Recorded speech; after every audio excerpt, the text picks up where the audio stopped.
Hello बच्चों, हम पढ़ रहे हैं चैप्टर बिलियन। बिलियन इंग्लिश में कहते हैं सॉल्यूशन।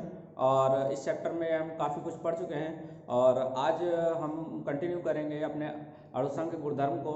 अणुसंघ गुणधर्म में पहले बाष्प दाब का सापेक्ष अपनमन पढ़ चुके हैं। अब हम आज नेक्स्ट टॉपिक पढ़ेंगे क्वथनांक में उन्नयन, इलेवेशन इन बॉइलिंग पॉइंट। तो क्या होता है इलेवेशन इन बॉइलिंग पॉइंट, क्वथनांक में उन्नयन। तो सबसे पहले जान लेते हैं क्वथनांक क्या होता है। क्वथनांक में उन्नयन, तो क्वथनांक क्या होता है सबसे पहले ये देख लेते हैं। तो बच्चों, क्वथनांक वह निश्चित ताप होता है। क्वथनांक वह निश्चित ताप जिस पर कोई द्रव अपनी द्रव अवस्था से वाष्प अवस्था में परिवर्तित हो जाता है। बहुत सिंपल सरल सी परिभाषा है ये कि कोई द्रव जिस निश्चित ताप पर अपनी अवस्था से वाष्प अवस्था में परिवर्तित हो जाता है क्या कहलाता है? क्वथनांक कहलाता है। इसके अलावा एक और परिभाषा होती है कि कोई द्रव जब किसी द्रव का वाष्प दाब वायुमंडलीय दाब के बराबर हो जाता है तब वह ताप क्या कहलाता है? क्वथनांक कहलाता है। दो परिभाषाएं हैं, दोनों बहुत सरल हैं। पहले फिर से समझ लीजिए कि जब कोई द्रव अपनी द्रव अवस्था से वाष्प अवस्था में परिवर्तित हो जाता है तो जिस तापमान पे वह द्रव अवस्था से वाष्प अवस्था में परिवर्तित होता है वो कहलाता है क्वथनांक। या अगर हम दूसरी परिभाषा देना चाहें तो वो होती है कि जिस ताप पर किसी द्रव का वाष्प दाब वायुमंडलीय दाब के बराबर हो जाता है वो क्या कहलाएगा? क्वथनांक कहलाएगा। समझ लीजिए थोड़ा सा।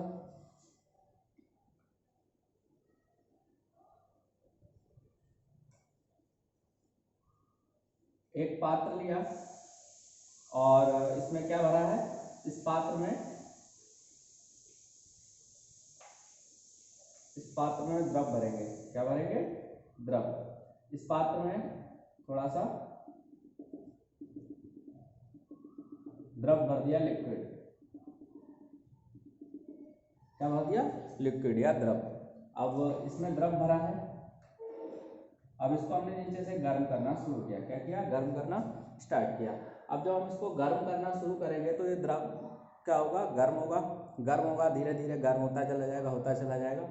फिर एक कंडीशन ऐसी आएगी, एक तापमान ऐसा आएगा उस पर क्या होगा? ये अपनी द्रव अवस्था छोड़कर क्या हो जाएगा? वाष्प अवस्था में परिवर्तित होने लगेगा। तो जिस ताप पर ये अपनी अवस्था को छोड़ देगा वो ताप क्या कहलाएगा? क्वथनांक कहलाएगा उस द्रव के लिए।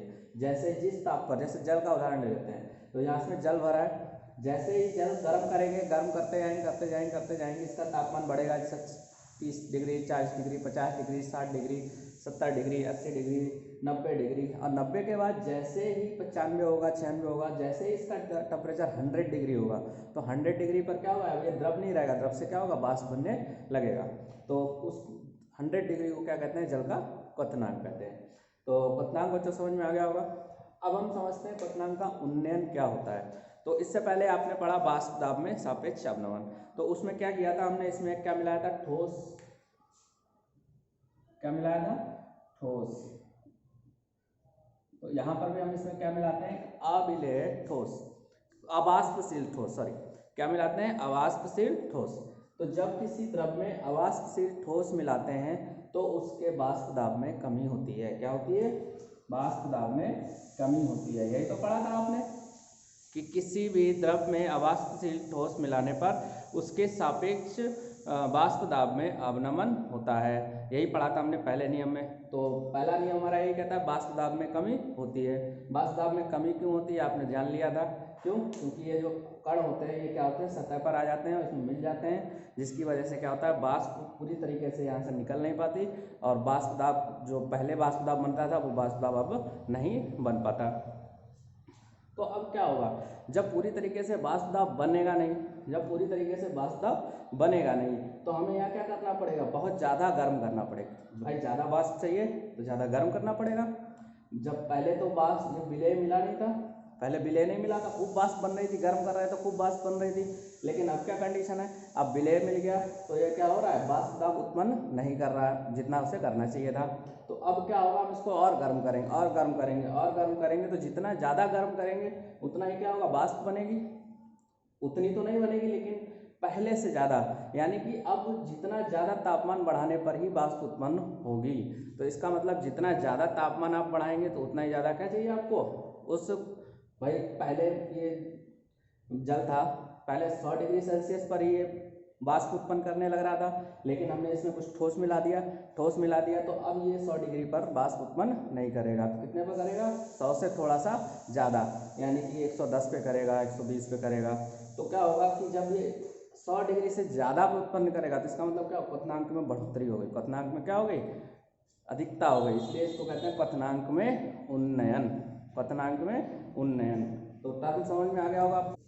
तो आगे थोड़ा सा जान लेते हैं इसमें कि मान लिया कि जो हमारा ये द्रव है, इस द्रव का जो ताप क्वथनांक है वो कितना है? डेल्टा TB1 है। कितना है? जो सबसे पहले हमने द्रव इसमें लिया था उस द्रव का क्वथनांक कितना है? TB1। और जब इसमें हमने कोई पदार्थ मिला दिया उसके बाद विलेय मिलाने के बाद, अवाष्पशील विलेय मिलाने के बाद इसका क्वथनांक कितना हो गया? TB2। कितना हो गया क्वथनांक? TB2। पहले द्रव का क्वथनांक TB1 था, विलेय मिलाने के बाद क्वथनांक क्या होगा? बढ़ जाएगा। क्या होगा? बढ़ जाएगा। तो वो क्या हो जाएगा? TB2। अब कितना बढ़ा वो हम कैसे निकालेंगे? तो वो कैसे निकालेंगे भाई, जो पूरे विलयन का अभी हमने TB2 माना है उसमें से अगर हम TB1 को घटा दें तो हमारा कितनी बढ़ोतरी हुई, कितना उन्नयन हुआ वो निकल आएगा। तो बच्चों एक चीज़ जान लीजिए, क्वथनांक में उन्नयन को हम डेल्टा TB से रिप्रेजेंट करते हैं। TB से रिप्रेजेंट करते हैं। तो T टेम्परेचर होता है, B से बॉइलिंग पॉइंट, तो इसके लिए हम क्या यूज़ करते हैं? TB2 minus TB1। तो TB2 माइनस TB1। तो इस प्रकार से हम क्या निकाल लेते हैं? क्वथनांक में उन्नयन ज्ञात कर लेते हैं। क्वथनांक में उन्नयन को हम एक ग्राफ के माध्यम से समझ लेते हैं। तो एक पहले मैं ग्राफ ड्रा कर रहा हूँ, उसको आप समझते जाइएगा।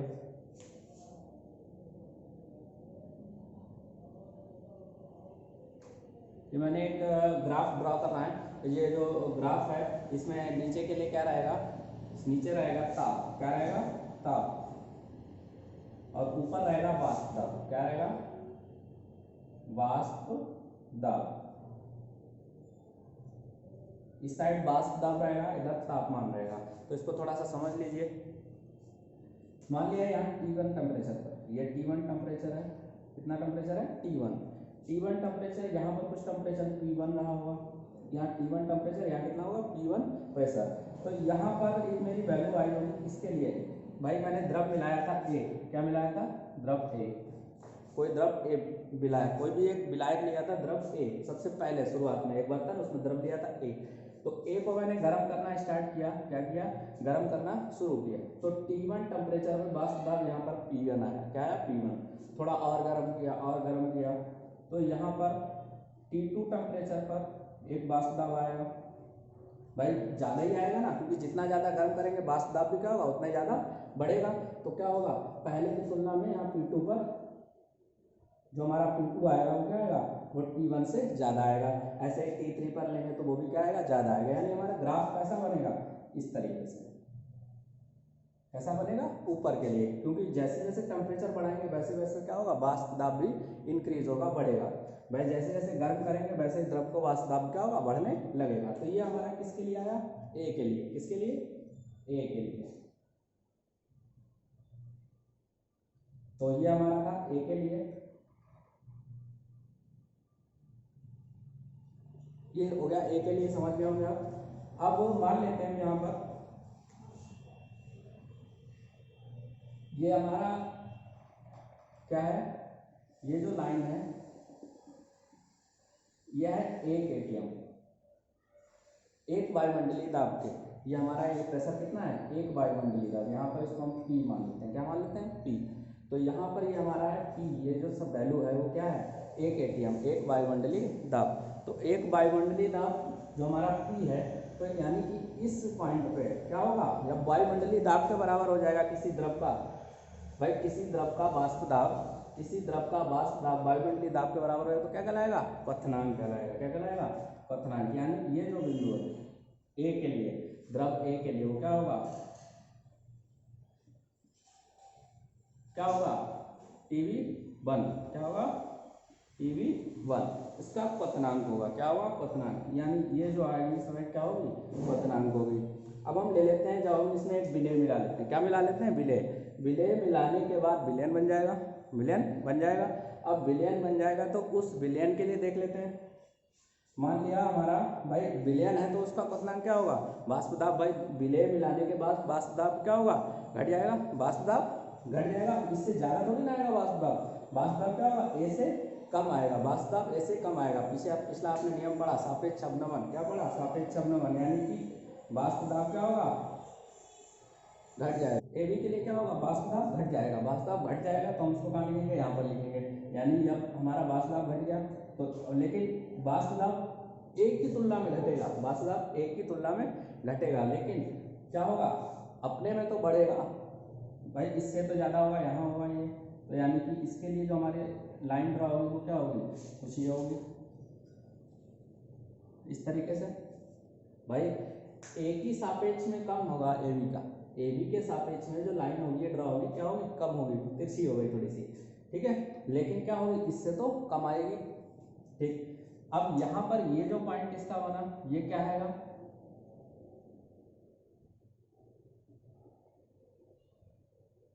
ये हमारा कहलाएगा TV2, क्या कहलाएगा, TV2। भाई ये ए के लिए था तो ए के लिए 1 ATM पर TV1 था, ए बी के लिए जो लाइन ड्रा हुई तो 1 ATM पर क्या होगा, TV2 होगा, क्या होगा, TV2, इसका क्वथनांक विलयन ए बी के लिए। तो यहाँ पर ये जो हमारा डिफरेंस आएगा, ये वाला डिफरेंस, यही क्या कहलाएगा, डेल्टा टीवी, क्या कहलाएगा, क्वथनांक में उन्नयन, डेल्टा टीवी क्वथनांक में उन्नयन, TV2 माइनस TV1, इन दोनों के बीच का अंतर, जो इन दोनों के बीच का अंतर है वो क्या होगा, डेल्टा टीवी। ग्राफ समझने के बाद अब उसके गणितीय व्यंजक के बारे में बात कर लेते हैं। गणितीय व्यंजक को हम कैसे लिखते हैं, तो आपने ऊपर देख लिया था डेल्टा टीवी बराबर TV2 माइनस TV1। एक बात और होती है जो आप जान लीजिए कि जो किसी भी विलयन का क्वथनांक में उन्नयन होता है वो उसके मोलल सांद्रण या मोललता के समानुपाती होता है। कैसे होता है, मोललता के समानुपाती होता है। तो यहाँ पर मैं इधर लिखे दे रहा हूँ कि जो क्वथनांक में उन्नयन होगा वो क्या होगा, उसके डेल्टा टीवी समानुपाती होगा, डेल्टा टीवी समानुपाती होगा मोललता के, किसके समानुपाती होगा, मोललता के, मोलल सांद्रण के। अब समानुपाती का चिन्ह हटाएंगे तो डेल्टा टीवी बराबर के बी डॉट एम, के बी यहाँ पर है मोलल सांद्रण मोलल उन्नयन स्थिरांक या क्वथनांक में उन्नयन स्थिरांक, क्या होगा ये, मोलल उन्नयन स्थिरांक, मोलल उन्नयन स्थिरांक। अब यहीं पर अगर हम m की वैल्यू को रख दें, m की वैल्यू आपने पढ़ चुके हैं, मोललता की जो परिभाषा थी वहाँ पर, तो वो क्या थी,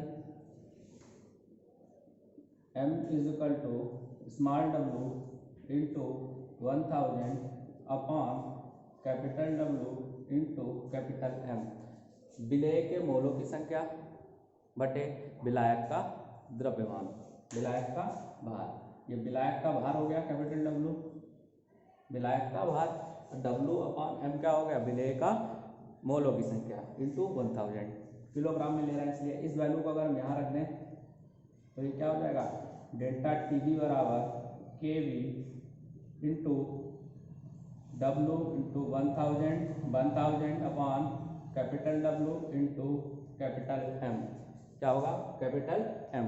तो इसको अगर हम फिर से देख लें तो कैसे लिख सकते हैं इसको, डेल्टा टीवी बराबर K V into W into 1000 upon capital W into capital M।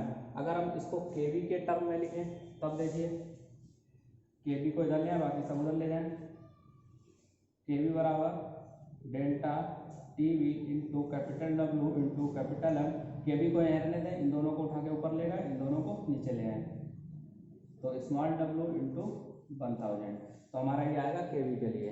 तो इस तरीके से हम क्या ज्ञात कर सकते हैं, डेल्टा टी वी के लिए सूत्र ज्ञात कर सकते हैं और Kb के लिए ज्ञात कर सकते हैं। दोनों के लिए हम इस तरीके से सूत्र ज्ञात कर सकते हैं और इनका प्रयोग हम कहाँ देखेंगे, न्यूमेरिकल्स में।